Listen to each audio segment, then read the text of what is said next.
નમસ્કાર દર્શક મિત્રો, બોટાદ દસ્તક ન્યૂઝમાં આપનું હાર્દિક સ્વાગત છે અને હું છું એલડી મકવાણા. આપ જોઈ રહ્યા છો બોટાદ દસ્તક ન્યૂઝ. હવે પછીના સમાચાર વિગતવાર. આજે પુલવામા હુમલાની 6ઠ્ઠી વર્ષી શિવેન્દ્રનગર કેવી શાળામાં 2 મિનિટનું મૌન પાળી પુલવામા આતંકવાદી હુમલામાં શહીદ થયેલા જવાનોને શ્રદ્ધાંજલિ અપાઈ. પુલવામા હુમલાની 6ઠ્ઠી વર્ષી નિમિત્તે શિવેન્દ્રનગર કેવી શાળામાં વીર શહીદોને શ્રદ્ધાંજલિ અર્પણ કરવામાં આવી હતી.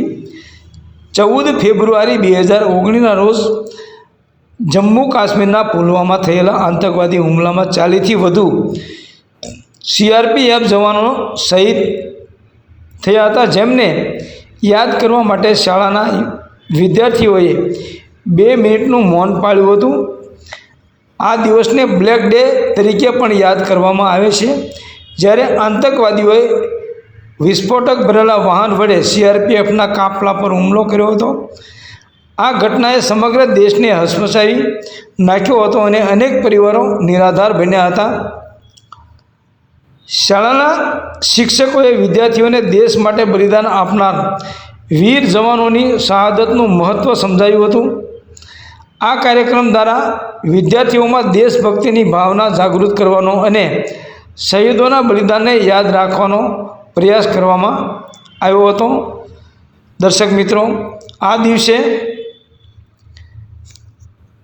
ભારતના 40થી વધુ જવાનો શહીદ થયા હતા, જ્યારે આ દિવસ જે કહેવાય છે કે